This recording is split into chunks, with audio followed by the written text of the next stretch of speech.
తాకట్లో ఉన్న మీ బంగారాన్ని విడిపించి ఆ రోజు ఆన్లైన్ రేటుకి కొంటాం. Sharma gold company.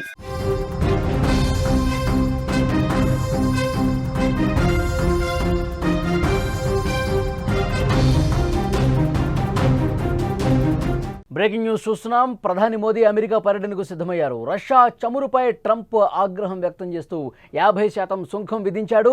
ఐరాస general assembly సమావేశాలు వేదిక కాబోతోంది. ఈ సమావేశాల్లో జెలెన్స్కీతో కూడా మోదీ భేటీ అవుతారు. సెప్టెంబర్లో న్యూయార్క్లో ఒక కీలక సమావేశం ఉంది. అమెరికాతో వాణిజ్య ఒప్పందం కోసం చర్చలు జరిపే అవకాశం ఉంది.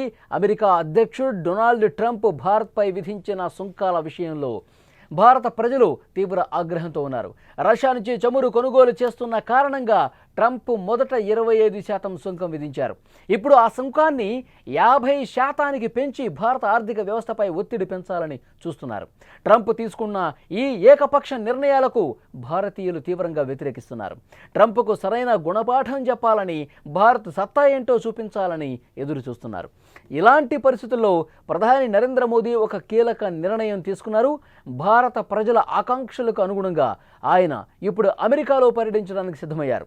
ఈ పర్యటనలో ట్రంప్తో నేరుగా భేటీ అయి టారిఫ్ల విషయంలో తాడోపేడో తెలుసుకోబోతున్నారు. భారతీయుల ఆత్మగౌరవాన్ని, దేశ ఆర్థిక ప్రయోజనాలను కాపాడటమే తమ ప్రధాన లక్ష్యమని మోదీ సర్కార్ స్పష్టం చేసింది.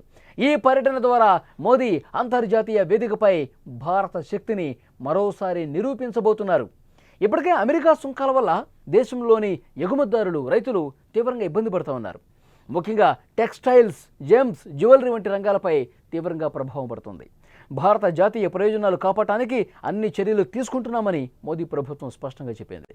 సుంకాల విషయంలో వెనక్కి తగ్గేదే లేదని తేల్చెప్పింది. అమెరికాకు దీటుగా బదులవటానికి భారత్ కూడా కొన్ని వస్తువులపై సుంకాలు పెంచాలని యోచిస్తున్నట్టు తెలుస్తోంది. ఈ నేపథ్యంలోనే ప్రధాని మోదీ స్వయంగా రంగంలోకి దిగారు. ట్రంప్తో చర్చలు జరిపి ఈ సమస్యకు ఒక శాశ్వత పరిష్కారం కనుగొనాలని చూస్తున్నారు. మోదీ దూకుడుగా తీసుకుంటున్న ఈ నిర్ణయం భారత వ్యాపార వర్గాల్లో ఆత్మవిశ్వాసాన్ని పెంచుతోంది. ప్రపంచంలో ఎవరికీ తల వంచం అనే సంకేతాన్ని మోదీ చాలా స్పష్టంగా, వేగంగా, బలంగా, నేరుగా ట్రంప్కి అర్థమయ్యే విధంగా చెప్తున్నారని చర్చ జరుగుతోంది. సెప్టెంబర్లో జరగనున్న ఐక్యరాజ్యసమితి జనరల్ అసెంబ్లీ సమావేశాల కోసం ప్రధాని మోదీ అమెరికా వెళుతున్నారు. ఈ సందర్భంగా పలువురు దేశాధ్యక్షులతో ద్వైపాక్షిక చర్చలు జరపనున్నారు. ఈ పర్యటనలో ఉక్రెయిన్ అధ్యక్షుడు జెలెన్స్కీతో కూడా భేటీ కావడం కీలకంగా మారింది. రష్యా, ఉక్రెయిన్ మధ్య జరుగుతున్న యుద్ధాన్ని ఆపటానికి మోదీ చొరవ తీసుకోవాలని జెలెన్స్కీ కోరినట్టు తెలుస్తోంది. ఇప్పటికే మోదీ రష్యా అధ్యక్షుడు పుతిన్ జెలెన్స్కీతో ఫోన్లో కూడా మాట్లాడారు. ఇది యుద్ధాల శకం కాదు అని మోదీ చేసిన వ్యాఖ్య ప్రపంచవ్యాప్తంగా ప్రశంసలు అందుకుంది. ఈ నేపథ్యంలో న్యూయార్క్లో జరిగే ఈ భేటీ ద్వారా శాంతి చర్చలకు ఒక ముందడుగు పడే అవకాశం ఉంది. ప్రపంచ శాంతి కోసం మోదీ తీసుకుంటున్న ఈ చొరవపై ప్రపంచ దేశాలు కూడా ఆసక్తిగా గమనిస్తున్నాయి.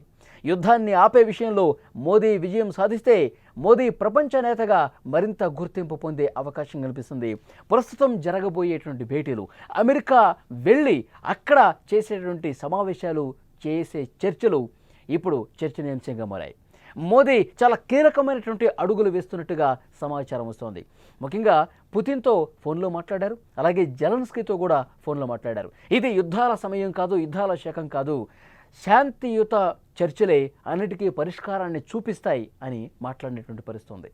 అంటే ఇక్కడ యుద్ధాన్ని ఆపుతాను, అన్ని యుద్ధాలు ఇప్పటివరకు నేనే ఆపాను అని ట్రంప్ మాట్లాడుతున్నటువంటి సమయంలో ఒక అడుగు ముందుకేసి పుతిన్తో, జెలెన్స్కీతో మోదీ మాట్లాడటం ఒక వ్యూహాత్మకమైనటువంటి ఎత్తుగడగా చెప్తా ఉన్నారు. ఈ యుద్ధాన్ని, ఎందుకంటే రెండు దేశాలతో భారత్ స్నేహభావం కలిగి ఉంది. రష్యాతో అయితే చిరకాలంగా మంచి మిత్ర దేశంగా భారత్ ఉంది. కాబట్టి పుతిన్తో చాలా సానుకూలమైనటువంటి వాతావరణంలో ఫోన్ సంభాషణ జరిగింది. అట్ ద సేమ్ టైం జెలెన్స్కీతో కూడా అదే రకమైనటువంటి చర్చలు జరిపిన పరిస్థితి. ఇప్పుడు అమెరికా, న్యూయార్క్ వెళ్ళి అక్కడ ఐక్యరాజ్య సమితి జనరల్ అసెంబ్లీ సమావేశాల్లో చాలా స్పష్టంగా రెండు దేశాధ్యక్షులతో మళ్ళీ ఒకసారి మాట్లాడి ఈ యుద్ధం శాంతింపజేసే ప్రక్రియ వేగవంతం చేస్తే మోదీ మాట నెగ్గే అవకాశం ఉంది.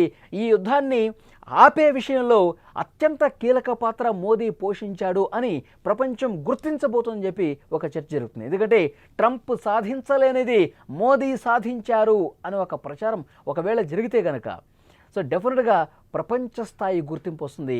ప్రపంచంలో ఉన్నటువంటి దేశాలు మొత్తం కూడా ప్రధాని మోదీని కీర్తించే అవకాశం చాలా తప్పకుండా కనిపిస్తుంది. ఇప్పుడు ట్రంప్ మన మీద గుర్రుగా ఉన్నాడు. మోదీ కూడా దేశ ప్రయోజనాలని ఎక్కడా కూడా విఘాతం కలగకుండా జాతీయ ప్రయోజనాలు కాపాడే ఉద్దేశంతో అడుగులు ముందుకు వేస్తున్నారు. నేరుగా ట్రంప్ దగ్గరికి వెళదాం, ట్రంప్తోనే తేల్చుకుందాం. మనం కూడా మన ఎగుమతిదారులు కూడా ఏవైతే వస్తువులు అక్కడికి పంపిస్తున్నారు, మన రైతులు ఏవైతే అక్కడికి పంపిస్తున్నారు, మనం కూడా అవసరమైతే సుంకాలు వేద్దాం.